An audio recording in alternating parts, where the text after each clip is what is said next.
May 7th, 1999, off the trail, but still learning. A prelude to the Smokies. I've been off the trail for a while. Even though I'm not walking the Appalachian Trail now, I still learn lessons. While on the trail, I saw one deer, but that's not much to get excited about since I frequently see several grazing in my backyard. However, I've seen many birds, a snake, and a terrapin, and heard a turkey and some grouse. But when I saw a deer entering the traffic on I-75, it was not a welcome sight. I was in the middle of 3 lanes, with traffic on both sides and traveling 70 miles per hour. I knew there could be trouble, and I was right. There were cars to my left and an 18-wheeler to my right. The deer came onto the interstate in the path of the cars and trucks. I don't know who hit the deer first, but apparently I went over the top of it. The impact of the deer threw me into the path of the truck, which ripped off the passenger side of my car, knocking out the rear door window. Jody was resting her head against the door that the car hit. After the impact, I immediately looked back to check on Jody, who had been knocked down behind my seat. Willene and I were checking on her as we saw another truck approaching us, and it appeared that we would be creamed by yet another transfer truck. We were fearful for our lives. When the car barreling down on us finally stopped, and I realized we were okay, I had severe back cramps. I'm sure that it was an emotional reaction, but pain like electricity radiated through my back.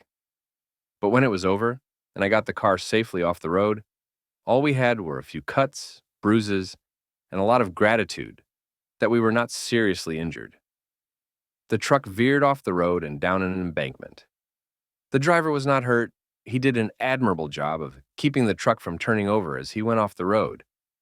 I suppose this is the first time in my life that I thought that I had bought the farm, a term used to say I thought I was a goner. Willene, Jody, and I were overcome with emotion and gratitude that the Lord spared us. One of the often asked questions about walking the trail is, isn't that dangerous? I've often stated, it's much safer than the day-to-day affairs in urban living. I didn't need experience to illustrate my point, but I got one. But I also got a hefty dose of attitude adjustment. I suppose this was a blue blaze trail. That's a short one, and I'm glad for its brevity. Even though it was a brief experience, it will have long-lasting effects. Jeffrey and I hiked the Smokies, from Fontana Dam to Davenport Gap, on August 2nd, 1999. I learned that taking one of the children with me guaranteed that Willene would come after me. So I engaged Jeffrey to make a section with me.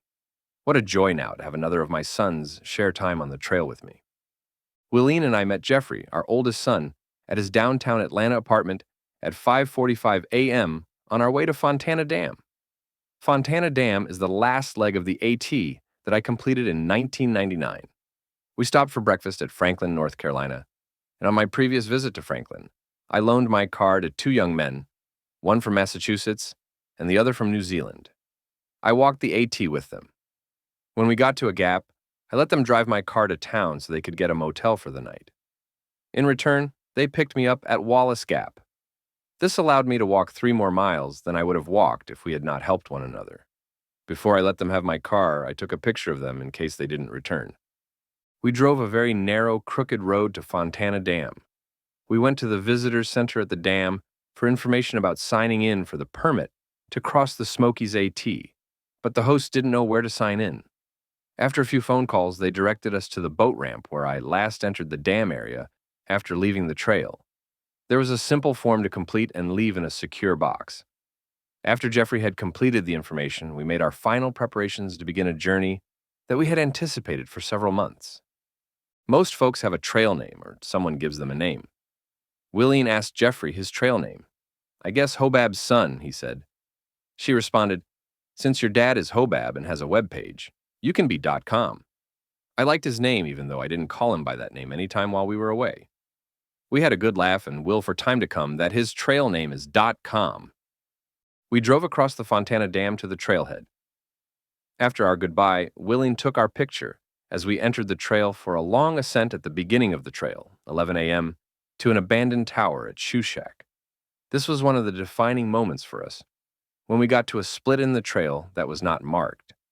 To the right was a white T marked on a tree. The other trail to the left looked correct, so we took it.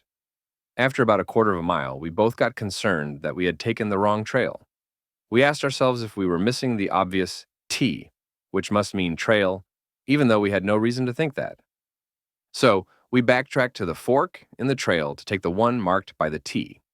Soon after taking that trail, we met some folks coming down who told us that the views were worth the walk. We asked, "Is this the AT?" They said, "No, this is the trail to the tower." It was a learning experience to know that the T on the trail doesn't mean the trail, but the tower. Jeffrey walked up the tower, took a picture, and gave testimony to his old dad that it was a good view. I accepted his word, and we'll see the image later. We established a very aggressive schedule. We first wanted to reach Russell Field Shelter, 12.9 miles. When we got to Mollies Ridge Shelter, 10.3 miles, we decided to make this shelter our home for the night. The shelter was already full, and there were several folks with tents around the shelter. We began looking for a place to put up our tents. A young girl with an accent approached me, telling me that they had reserved the area, and they were loud, suggesting that we move on to the next shelter. I assured her that this was our home for the night and that we would not bother them. I soon learned that groups of Polish college students were on the trail. These students were Polish-born and living in Chicago. They were brought to the trail to be together, speaking their native tongue and experiencing their culture with those of their age. The young girl was right. They were loud but not offensive. They were kids having a good time. It was not their noise that kept me awake. It was my aching bones.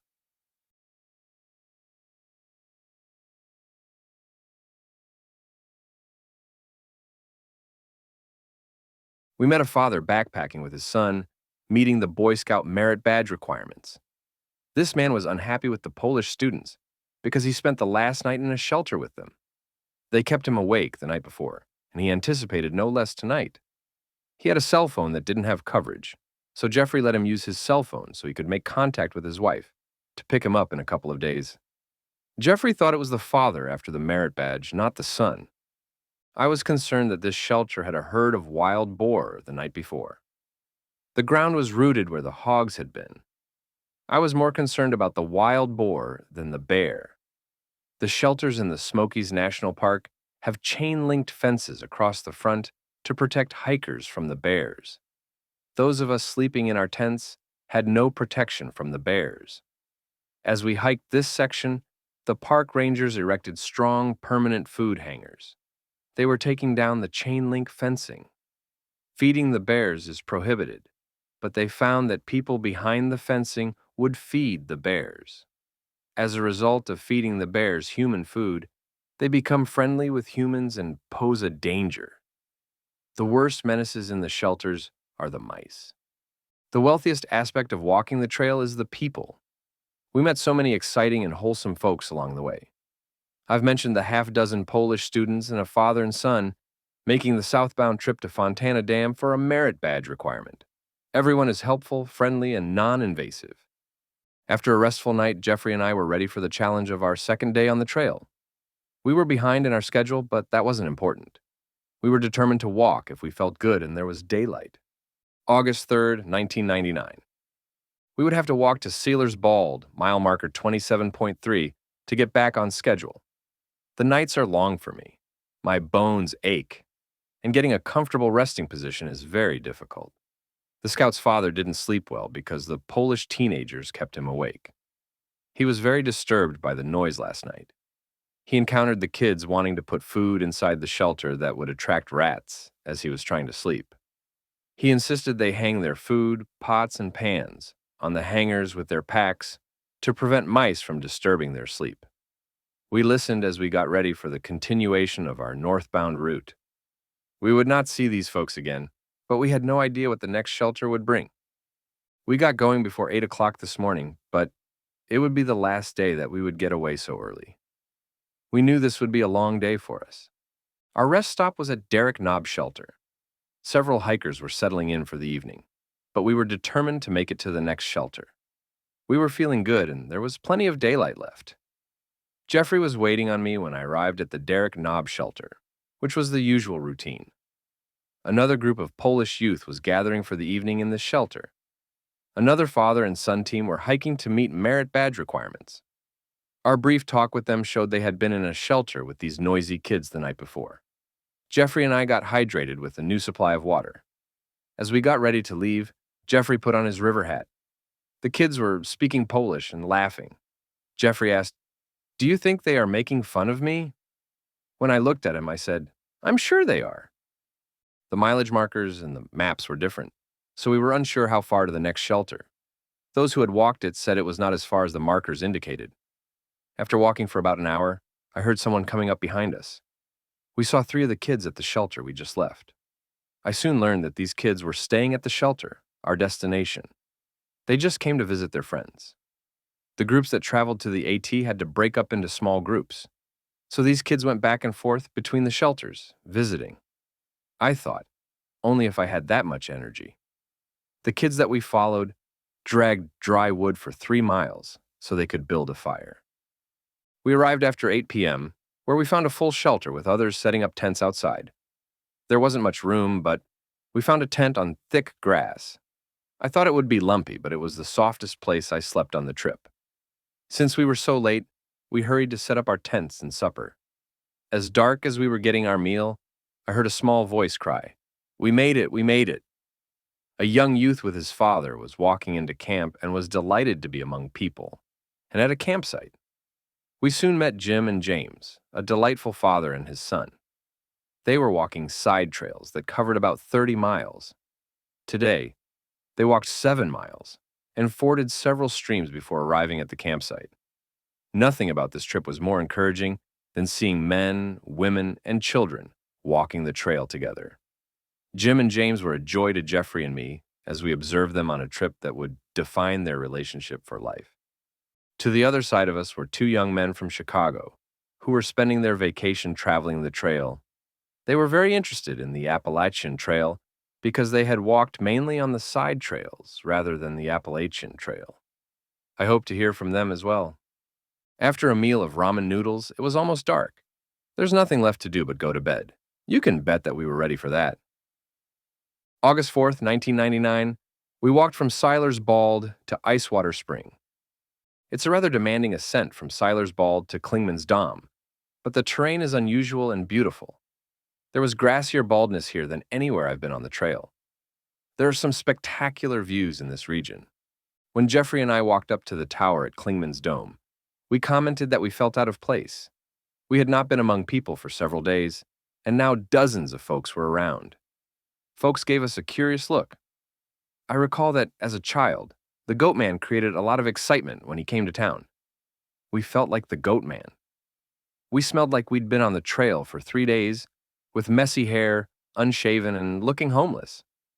When vacationers saw us, they wanted to know what we were doing.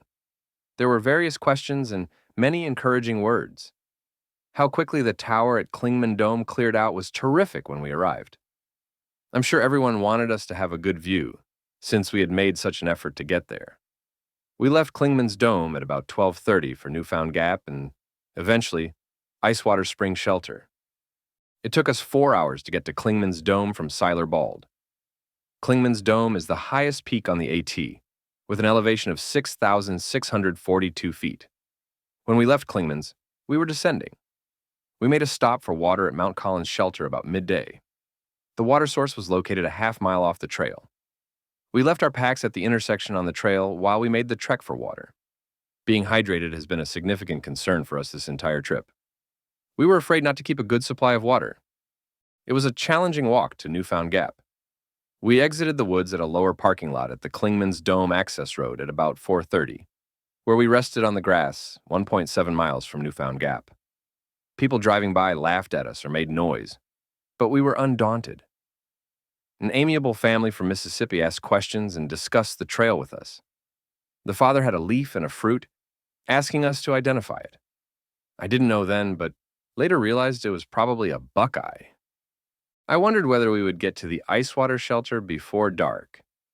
We made our way to Newfound Gap, where we arrived at about 6 o'clock. At Newfound Gap, there's a large parking lot with overlooks, trails, and public facilities. There was a lot of activity there. I was glad we didn't make a dent in this gap, which is the standard approach. We walked uphill and across the parking lot, where there was another ascent. As we walked across the lot, a young man looked strangely at us and asked, "Are you walking the Appalachian Trail?" I thought about saying, "No, we are shepherds who have lost our sheep and can't find them." When we walked across the lot, we drew flies and attention. We took off our packs for a rest. I sat down, leaning against my pack. Several people asked questions and made comments as I rested. A young boy said, "I hope my daddy will take me on the Appalachian Trail when I get older." I told him to mark this day. I suggested later that he ask his dad to take him on the trail, as I was taking my son on the trail, referring to Jeffrey. I was talking with a gentleman from Mexico who asked if most of the trail was like the terrain in Newfound Gap. He said, "This area reminds me of areas in Mexico." His wife and teenage son were standing nearby as we talked. When he left, the teenager said, "I want to give you this to help you buy some supplies." I knew that it was a gospel tract. Like many folks who give out tracts, he gave them to us and walked away. When I realized it was a tract, I called him, telling him we were Christians. He responded, "Then, you can give them to someone else." I gave him my website's address and hoped to hear from him. Once again, many folks offered encouragement as we descended the hill toward the Icewater Springs Shelter. It was 6:30, and we had 2.7 miles to walk before reaching our destination. We met a family returning from Charlie's Bunyan. They came by Icewater Shelter, reporting that we could make it to the shelter in 2 hours and 15 minutes. That proved correct. He told us that it is an excellent shelter. We saw a family coming down the trail that we met in the Newfound Gap parking lot. They walked up the trail, hoping to take a picture of the next shelter. As we approached them, Jeffrey asked them if they had gotten their picture. The father said they turned back about 5 minutes ago. When the mother spoke, it was evident that she had spent some time in them there hills. In her mountain accent, she said, "I saw one on the trunk of a tree. That must mean that it's another mile. Good luck, guys, if it's another mile." Jeffrey and I would have been glad if it had only been a mile. It was much further to the next shelter. Jeffrey pointed out that it was one of the white trail blazes that she saw. Sure enough, we found the white blaze that she thought was one just a short distance ahead. After that, when we came to a double white blaze that warned of an intersection ahead, we consistently identified it as an 11. When we finally got to Icewater Springs Shelter, we discovered the most excellent shelter we had seen. Recently, they built a porch extension with skylights. This extension gives the hikers a place to sit under the shelter and an additional light that brightens it up. Only 5 people were there, leaving us plenty of room to sleep in a shelter for the first time on this trip. There were no spots outside the shelter suitable for camping if we wanted to sleep in our tent. A family of 4 was in the shelter. A father, mother, and girls, 8 and 10, with a 10-year-old turning 11 on the next day, August 5th, 1999. The single man Bill and the family gladly welcomed us to the shelter. Jeffrey and I were so tired and late that we nibbled on food we didn't have to cook. When we visited for a while, got our water, and rested, it was bedtime again. Bill, our new friend Jeffrey, and I slept on the lower shelf while the family of 4 slept on top. I was so impressed by the manners and behavior of these folks. Once again, the wholesome folks on the trail enriched me. The girls whispered when they talked as we got ready for bed and during the night. The following day at the next shelter, Bill told us that this was a physician and his family.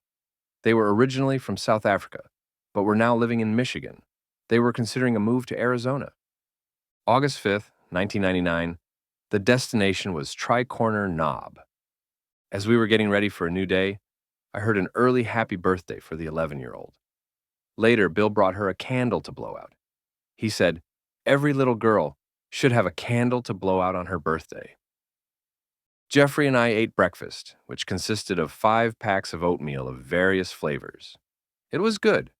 The family we had enjoyed was headed out for Newfound Gap, then spent several days on the coast of South Carolina before going home. Bill left before us. He too was headed for the Tri-Corner Shelter. Bill planned to take 2 days to complete this section of the trail. Bill and his brother walked another section of the Appalachian Trail last week, but Jeffrey and I planned to complete our walk on Friday by making it a long day.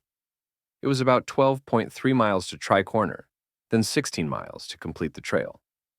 Jeffrey and I decided to take time for lunch and more water. We walked about half a mile off the trail to the Peck's Corner Shelter. This was an exciting stop. When we arrived, several Smoky Mountain Park workers installed cables for hikers to hang their packs. These were like the hangers we had used each night thus far on the trail. A newspaper reporter interviewed the supervisor about pack hangers and wildlife management in the Smokies National Park. Listening to him describe the problems the wild boar brought to the park was interesting. He said, "The wild boar has very little going for itself." Then, he described the various ways that the wild boar contributed to the destruction of the ecological system in the park. We saw many of the destructive things that he explained to the reporter. After a good lunch, we returned to the trail and replenished our water supply. It was a challenging climb from the shelter back to the trail. The park worker told us that walking to Tri-Corner was not difficult. We were on our best schedule for the week. If nothing happened, we knew we would be at Tri-Corner earlier than any shelter thus far. So, we took time to rest more than we had been doing. Thus far, we have not contacted Willene to confirm that she will pick us up on Friday night at Waterville, Tennessee. When we were about 2 miles from the Tri-Corner shelter, we found a spot at the top of a mountain where we could rest. We took off our sweaty packs. I looked around. It was beautiful, calm, and ideal for a rest. I said to Jeffrey, "This is wonderful. Who could ask for anything more beautiful or fulfilling?" Then Jeffrey made a call to Willene. We got through. Jeffrey let Willene know our plans and got a commitment from her to pick us up. Then Willene asked to speak to me, at which time she stunned me with the message of the death of a young friend. In a split second of news, we went from an ideal situation to one of great sorrow and grief for our friend and his family. We sat in silence, face to face in our grief, for a while before we got back on the trail. We met a young man traveling southbound who came from the Tri-Corner Shelter, where we were headed for the night. He had taken a nap there earlier in the afternoon. Bill left before us this morning and had already arrived at the shelter. Bill forewarned this young hiker that Jeffrey was coming. This young man was traveling ultralight, which is the popular way of hiking. He told us that his pack weighed only 15 pounds, excluding food and water. He slept the night before in his bivy sack in the open. It is against the law to sleep in the park, away from a shelter. He found, however, that the shelters were not complete as he was told, when he called to make reservations. When we arrived at 5:30, Bill sat outside the shelter reading a book. No one else was there, and we didn't expect anyone else. Jeffrey and I had time to rest, doctor our feet, and prepare for our luscious pasta meal. We had enough room to spread out without infringing on others. We decided to sleep on the top level and spread our belongings on the bottom level. Since we were isolated, we were able to sponge bathe. We also had one of the trail luxuries, a privy. Tonight was a war between mice and men. I could hear the mice running across the top of the shelter as soon as we settled in for the night. We had our food packed and hung on the proper ropes from the rafters. Hikers claim that strings through a can will prevent the mice from getting to the food, but this is not so. Bill, sleeping at the opposite end of the shelter, was battling with the mice, eating away at his food. I was awakened several times by his flashlight. I saw the steady stream of pepper spray directed toward the mice. It worked. The problem was solved for him, but it created an issue for me. I heard the little feet as they hurried across the top of the shelter to my side. Soon I had my flashlight out, looking for what was causing the noises I heard. I focused the light on the string holding my food. There he was, the pesky little mouse. I took my trekking pole, knocking the mouse toward Jeffrey. Jeffrey was awake long enough to complain about me hitting the mouse toward him. He was asleep soon after the incident, but remembered it the next day. I knocked the mouse and my bandana to the ground, but I didn't hear them anymore during the night.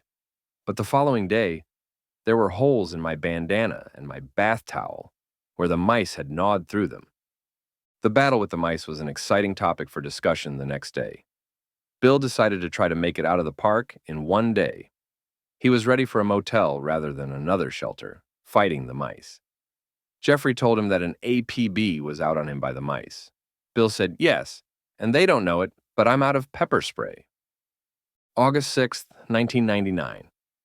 When we came into the shelter last night, we saw that we would climb steeply when we left today. We missed the trail as we left, but it didn't take long to get back on it.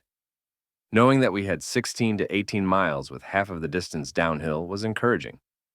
We left before Bill today, but it wasn't long before he passed us. He was walking very fast. I was impressed by his speed. During the day, we met a grandfather walking ahead of his 3 grandsons. He left an hour and a half before them. He told us they would pass him before he got to the shelter where they spent the night. I told him I hoped to walk the trail with my grandsons one day, and I do. In about 45 minutes, we met the boys about to catch their granddad. Because the day was demanding, we took time for lunch and more water. We stopped at the Cosby Knob Shelter. Bill was standing outside eating his lunch. He was complaining about the deer flies that were gnawing away at him. Very soon, we learned what he was talking about. The flies came out when we began cooking our lunch. We had our last delicious pasta meal. After lunch, we filled out our water containers and returned to the trail. Bill left us there. He said that rather than sleeping at the Davenport shelter, he would be sleeping in a motel room, rather than battling the mice. That was the last we saw Bill taking the Chestnut Trail, a side trail before the Davenport Gap shelter. When we heard the roar of Interstate 40, we thought we had it made, but not so. The end of the trail was some distance away. Fatigue does strange things to you. Miles, I thought I could see the cars before we got there. I have been reminded several times at the end of the day how fatigue makes you think and do things that a well-rested person wouldn't believe or do.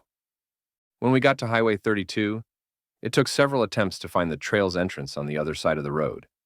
We couldn't believe it, but we still had several miles. Finally, we came out of the woods near Interstate 40. But where do we go from here? I went to the right and Jeffrey to the left before we found the trail markers. We didn't have much energy left. We were fearful that Willene was waiting in one place while we were waiting in another. Several months ago, friends Lawrence and Dot Walker came to this location, leaving notes to encourage me on the trail. We didn't find any remnants of the notes, but I knew that had been there. It's good to have friends who are always encouraged. Jeffrey walked across the bridge and under I-40. We decided to go to the ramp where Willene had to exit. When we got to the intersection, I waited there with our packs, while Jeffrey went up the hill to see if there was a parking lot where she might be waiting. She wasn't there until 8:30 and it was 7. He couldn't find another place where she might be, so we stayed at the exit ramp. We looked like 2 homeless bums. As people passed, they honked their car horns at us, while some just laughed. We stretched out, waiting for our ride back to civilization.